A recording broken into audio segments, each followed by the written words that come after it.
Hello and welcome to Mad Dog Hobbies, formerly known as Massive Crit. Thank you all so much for tuning in. It's been a long time since I've posted any content, but I want to get back into the swing of things, focusing a little bit more on the hobby side of Kill Team because that's what I enjoy the most.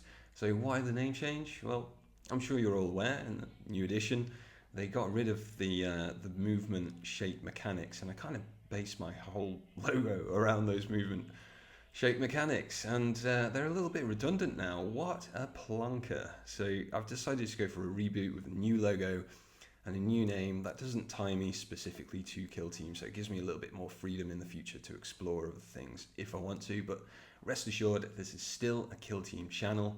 Apologies for the awful lighting. Away we go.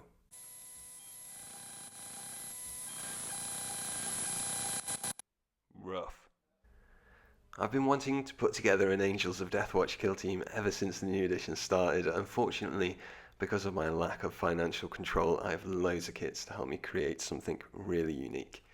I probably have a little too many kits for essentially one squad, but I do want to extend my collection into a boarding patrol, so they will eventually come in useful, probably. Until now, I've never really known what to do with the Captain Messiness model, but he'll make an excellent captain for the Angels of Deathwatch, and he's pretty much good to go right out of the box.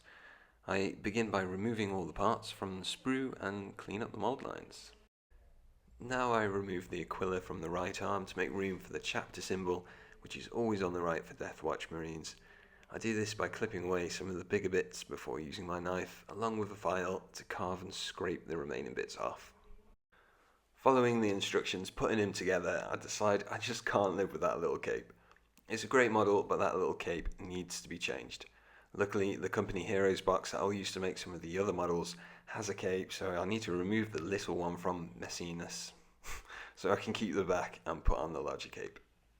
I trim down the cape with clippers, working from the outside in, so I don't distress the back part of the plastic I want to keep. From here, it's just a case of slowly trimming back the excess plastic, being careful not to impale yourself on the knife. Luckily, I only lightly stabbed myself once before taking more care moving forward. I also snapped the very tip of my knife off, trying to remove some of the plastic, but with the tip lost, it did make the process a little easier. I didn't need to be too neat here because most of the work will be hidden by the new cape, power pack and shoulder pad. Although I wish I took a little bit more care not to damage the collar. As you can see here, I did take a chunk out, which, if it's still obvious when I put the helmet on, I'll fix with a bit of putty, but if not, no pasa nada. Before I can crack on with assembly, I have a bit of cleanup work to do. As you can see, part of the old cloak was attached to the shoulder pad, and I have a few connection gaps to fill in the back of the new cloak. I'm going to try and use milliput for this, because apparently I can slap it on and sand it down to shape once it's dry. I want to give that a try. I crack open the milliput and straight away it's a little different to green stuff. With green stuff the two parts are connected, so I always need to cut away the bit that's touching because it's already started to cure a little bit. The milliput comes in two halves, so no need to do this. I cut up to equalish amounts and mix it together, making sure the colour is even throughout. The milliput isn't as gloopy as the green stuff, and it seems a bit more flaky, if you see what I mean. Like green stuff, it sticks to dried tools, so I use a bit of water to help prevent this. This doesn't seem to work as well with milliput because it seems to separate a bit, but I make it work. When applying the milliput to the model, I'm not really trying to sculpt with it, but rather just get it in place ready to sand down when it's dry. The packet says it should take about 3 hours to dry, but I think I'll leave it overnight just in case and crack on with some other operatives in the meantime. I ordered a Black Templar Sword Brethren from eBay. I love these sculpts and I'm excited to have one in my kill team. The best thing about Deathwatch is that any model is a Deathwatch model, except the Primarchs. They don't count. The inspiration behind this kill team is Kill Team Cassius. I love that kit. I love how individual and unique each sculpt is, and they wear the Deathwatch colours but keep all the insignia and flair from each of their chapters on their armour, and along with the left pauldron displaying their chapter icon, which all really helps sell them as knights in space, at least to me, and I'm in for it. I need some Assault Intercessor models for my kill team, and with a couple of tweaks to make him a bit more Deathwatchy, this Sword Brethren will make a quality addition. Essentially, all I do to make this model a brother of the Deathwatch is remove the Black Templar symbol on the right shoulder pad, just because I prefer decals for weathering purposes when painting, and I give him a Deathwatch power pack, helmet and pauldron. Not every kitbash needs to be complicated. I like the model how it is, and I'll keep it. Sound. Next, let's tackle the heavy gunner. I use the heavy bolter body from the Company Heroes box and remove the Terminator Honours symbol from the chest plate. I stick him on a 40mm base, but apart from that, I build him as he comes out of the box. I do really like the heavy bolter that comes in the Company Heroes box, but it doesn't say Deathwatch to me. What does say Deathwatch to me, very blatantly, is the Bolter Flamer combi weapon from the Deathwatch Veterans Kit. This isn't exactly WYSIWYG, but I wouldn't have a problem if someone turned up with a Bolter combi weapon at a tournament and said it was a Bolter. It is, really. And the arms fit so well on the Company Heroes model that at this point, I'm thinking the Deathwatch Veterans Kit is the upgrade kit. Unless I need loads of shoulder pads, I'm just going to buy more of the Veterans. It's a really quality kit. I do want to fit the plate from the heavy bolter from the Company Heroes onto this one to give a more fortified look to the gunner. It didn't quite fit, so I shaved down the inside with my knife so it could fit over. I fixed the bars in place and discovered the bars go directly in front of the heavy bolter nozzle. Gutted. So I take it out for some adjustments. I cut away the holes and the purity seal because I thought it looks a bit out of place next to a hot barrel. This did leave a couple of dents that needed smoothing out, so it's time to break out the milliput again. I started to think it would have been good form to save the milliput business to the end, but here we go again. A quick and easy fix. I did check to see if I had any Vaseline, to see if that would be better than water, but no look, I can fix this part tomorrow when the milliput is dry and finish the last bits for the heavy gunner now. To finish the gunner, I put on the Deathwatch shoulder pad, a shoulder pad from the company's hero kit, which is a little big, but I like the way it looks. I just hope it stays on okay. Finally, I put a Deathwatch power pack on, along with the Deathwatch head. It's the next day, and it's finally time to sort out this milliput. I start with the heavy gunner. First I try to gently file the milliput down, but in the end I switched to my knife to scrape the milliput off like a mould line, which seemed to work better. After I got the surface flat and smooth, I glued the plate of the combi bolter in place, and I must say, I like the way it looks. For Captain Messenius, or should I say Watchmaster Messenius, I found a cylindrical file worked better than my knife. I suppose it's just a case of working out which tool is better for each job. The cape was easy enough to file down smooth, so I switched to my flat file and began work on the shoulder pad. I worked slowly, making sure not to apply too much pressure to minimise mistakes, and with little patience I managed to work the shape back into the shoulder pad. And I must say, I do like milliput. It's a bit different to green stuff, but in the right circumstance, it's a great tool to use. When assembling Messenius, I found the new cloak to be a little longer than the model's height, but luckily Messenius comes with a fancy base which adds a few extra needed millimeters, so I glue the base down, add the semi-built Messenius to it. This should give me enough room to add the new cape. The cloak goes on like a tailor's dream, so I can finally finish assembling this guy, but first, there's just a couple of little bits I need to sort out. I just need to clip this bobble ready for the Deathwatch shoulder pad and remove this bit of old cloak attached to the tilt shield. I just trim, cut and file down, being careful not to break the tiny little tassels, and I do this until I'm happy, and I also remove the number 3 ready for a decal. I've put together a few Space Marine kits in my time, and a problem I found with the newer kits is hollow shoulders. The big gap in the middle doesn't provide a strong bond when I glue them, and I've had many casualties just moving the models around normally in game, so I want to try something to strengthen them. I've been told about how to make sprue glue before, but I've never gotten around to making some. Perhaps I can make some on the fly. I cut up some of the old cloak bits I have on my desk and jam them into the hole, applying a generous amount of plastic glue to help them dissolve. I know I'm supposed to drop the bits of sprue into a bottle, but this is just the same thing, right? Just without being pre-made. Well, only time will tell. After doing the same with the power pack and assembling the model, disaster struck. Yeah, the back came away from the chest plate. Luckily, everything else remained intact, so I just stuck it all back together and got away with it pretty lightly, I think. The last finishing touch was adding the tilt shield, and Watchmaster Messinius is complete, ready to lead the rest of the watch against the filthy Xenos. Quality. Now it's time to work on the Assault Intercessor Grenadier. I start by removing the Imperial Aquila because I want to make this guy a Space Wolf or Wolf Spear or something, and I don't know too much about the Space Wolves, but we've just seen the reveal of some of the new Space Wolf range at Adepticon, and I noticed only the squad leader seemed to have an Aquila. This might be something, but either way, it gives me a nice place to hang something Space Wolfy. Once this is done, I start to assemble the model normally. I don't own any Assault Intercessors, but I managed to pick this one up as a single on eBay to help save a bit of money. eBay is really good for that. I made sure to get the Grenadier specifically so he looks the part. I used the grenade belt arm from this kit, but then a Space Wolf chain sword from the upgrade sprue.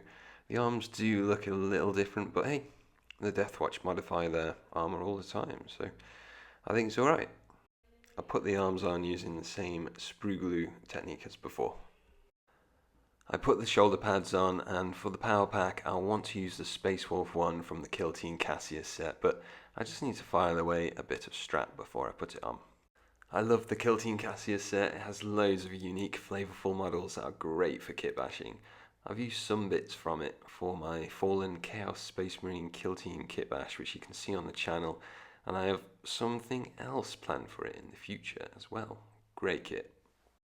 I fill up some holes with some plastic and glue again to help it bind, but when putting on the necklace from the Space Wolf upgrade sprue, it kept falling off, bringing the Deathwatch shoulder pad with it. To fix this, I filled in some more holes on the back of the model to give it a better purchase, and this seemed to do the trick. As you can see, or maybe not with the appalling light, but he's starting to look a bit more like a Space Wolf now, but I want to try and push it a little further by making a pelt using some green stuff. As I mentioned earlier, when working with green stuff, you need to cut out the middle where the two colours meet because it will already have started to cure, and you don't want to be working with green stuff riddled with lumpy bits. Now I just knead it together like pizza dough until I have a consistent green colour. I roll the green stuff into a ball and roll it out with some wet tools to minimise sticking. I'm using some wet palette paper to work on because my desk at this point is covered in tiny bits of plastic and I need a clean surface to work off. Once I've rolled it out to an even thickness, I cut the green stuff roughly into shape I want to use on the model. At this point I tried to work in something resembling fur, but to be fair, this was a little pointless because by the time I got the green stuff on the model in the position I liked, I needed to rework the fur back in. I took the green stuff under the belt and positioned it on the model in a way that looks natural to the pose, and at this point in editing I've learnt that next time not to glue the arms on until after modelling the pelt because no one can see what I'm doing with the arms in the way. Now, I don't have a lot of experience with green stuff, and after a lot of back and forth and faffing about, I have something that resembles sandpaper. Perfect. Now the sandpaper is dry, I stick him back on the base and grab a Space Wolf head from the Kill Team Cassius set. Ordinarily, I like my Marines to have helmets because 1, I don't like painting skin, and 2, the old Screamer helmets look quality. Space Wolves, however, seem adverse to wearing helmets, so I think it's more cool if this Space Wolf is the same. Plus, painting a big ginger mohawk will be fun. I sand the neck down so that it will fit, and with that, he's all done. The next Assault Intercessor is going to be an easy one. I love the Dark Angels. If I was going to collect a Space Marine army other than Deathwatch, it would be Dark Angels. I need to have an inner circle companion in this kill team. So you guessed it, I bought one off eBay. I build the model up using the instructions, but instead of using the arms included, I swap them for a couple of arms from the Blood Angels upgrade sprue. I do want to make one change here though. The old Deathwatch bolters are iconic and I have the opportunity to use one on this guy. The bolters from the Deathwatch Veterans kit aren't that much bigger than the heavy bolt pistol from the Sword Brethren, so I think it can pass as a fancy bolt pistol. I'm not sure what happened to the footage here, but I've clipped off the standard bolt pistol at the wrist, sanded it down ready to fit, but first glued the arm on so I can easily get the correct angle when I glue the new bolter on. To finish, I put the chainsword arm on, a Deathwatch pad and a Firstborn pad so I could fit a fancy power pack from Kill Team Cassius. Finally, I fitted an inner circle head which didn't have much posability, but I made it work. And that's another one done. 2 more to go. For the Intercessor Gunner, I used an Ancient from the Company Heroes set and just removed the symbol from the right knee, because I need to paint a Deathwatch stripe there, but otherwise he's just standard built out of the box. I also noticed this chain, so I cut off the nub and trimmed down a Deathwatch symbol from a Deathwatch upgrade sprue to fit there, and it fit in really nicely. Finally, I stuck a Deathwatch head and power pack on, along with a bolter with underslung grenade launcher purchased from eBay again, followed by the shoulder pads. Another nice and easy build here, and I'm happy to move on to the Eliminator Sniper. I just want to add the Deathwatch shoulder pad to the sniper, which means trimming the shoulder pad that is already sculpted on the model, but I do want to save this little buckle to attach later so I don't have to resculpt it. First, I cut off the buckle, leaving a lot of room between the clippers and the buckle I want to keep so I don't accidentally damage it. I'll neaten it up later. It comes off with no drama, so I proceed to cut away the rest of the shoulder pad, making sure to cut small bits off every time and measuring it against the Deathwatch shoulder pad to make sure I don't go too far. Once the bulk of the pad is removed, I switch between my knife and file, again removing little bits at a time until the shoulder fits snug into the new pad. Turning my attention to the Deathwatch shoulder pad, it's obvious for it to fit I need to remove the trim poking out at the top. I clip away the plastic, making sure to leave a little extra room between the shoulder pad and the trim, which I can then neaten up more precisely with a knife. I remove some of the back of the Deathwatch shoulder pad to compensate for the cloak, again taking little bits off at a time and measuring to make sure I don't go too far, which I do a little bit, but it's nothing I can't sort out with a tiny bit of green stuff, so no worries. I put the model together, and as a last touch I neaten up the buckle I saved from earlier and I stick it down back in place, connecting the cloak to the shoulder pad. Finally, to finish the model, I just need to sort out this little gap at the back which the power pack can't hide. So I proceed to cut off way too much green stuff, mix it together and roll myself a nice skinny sausage. Then I do my best to fill in the gap using a wet silicone shaping tool to make it look as smooth as I can. All that's left is to put the rest of the model together, and this is how it looks. I know it's not the correct sniper rifle, but I thought it just looked cooler. So let's take a look at them all together. Here they are. It's taken a fair bit of work, even though the models aren't heavily converted, but it doesn't matter because the sculpts are so unique I can really see the character shine through on them. The thing I love the most about Kill Team is that the model count is so low I can really put the time in to make each Kill Team a little bit special. I can't wait to run these guys against the lads on games night. I don't have a full roster here. I would love to add an Assault Intercessor Sergeant and, to be fair, 3 more Intercessor Warriors. And I've got plenty of bits left in my pile of shame to do it, but maybe I could buy a box of these new Space Wolf Grey Hunters for the updated old school bolters and some different armor types. But no more spending. I have plenty of projects in the pipeline, and first I want to see these guys painted up. So there we have it, Kill Team Messenius. Well, at least most of it anyway. I'd like to put some more together in the future to expand the Kill Team.